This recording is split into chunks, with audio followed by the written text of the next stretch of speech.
طفل ایک نوجوان تھا، روزانہ وہ رات کو بدکاری کرتا تھا، شراب اور عورت روزانہ رات کو۔ ایک رات ایک لڑکی کو 60 دینار میں لے کر آیا، 10 لاکھ ایک لڑکی ایک رات۔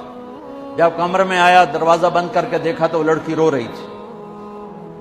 تو کفل نے کہا کیوں رو رہی ہو؟ میں نے زبردستی تو نہیں تھی۔ اس نے کہا کفل میں عزت دار ہوں، عزت دار کی بیٹی ہوں، بھوک نے یہاں تک پہنچایا۔ جب مالدار لوگ زکوٰۃ نہیں دیتے تو غریبوں کی عزتیں نیلام ہو جاتی۔ تو کفل رونے لگا، کہنے لگا بہن جس عزت کے ساتھ آئی تھی اسی عزت کے ساتھ چلی جائے، میرے لیے دعا کر دے، میں بہت کمینہ انسان۔ لڑکی چلی گئی، کفل کو نہیں پتا کیا ہونے والا ہے۔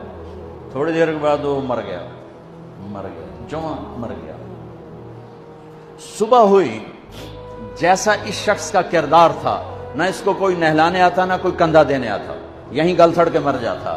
اس شہنشاہ قربان اس کی رحمت۔ صبح ہوئی تو لوگوں نے کیا دیکھا؟ کفل کے دروازے پہ لکھا ہوا تھا بڑا بڑا نورانی سطروں میں، ان اللہ قد غفر للکفل، اللہ نے کفل کو معاف کر دیا۔ یہ کیوں لکھوایا؟ اس لیے لکھوایا کہ اب ہماری یاری ہو گئی ہے، جاؤ اس کو عزت کے ساتھ ہمارے پاس پہنچو۔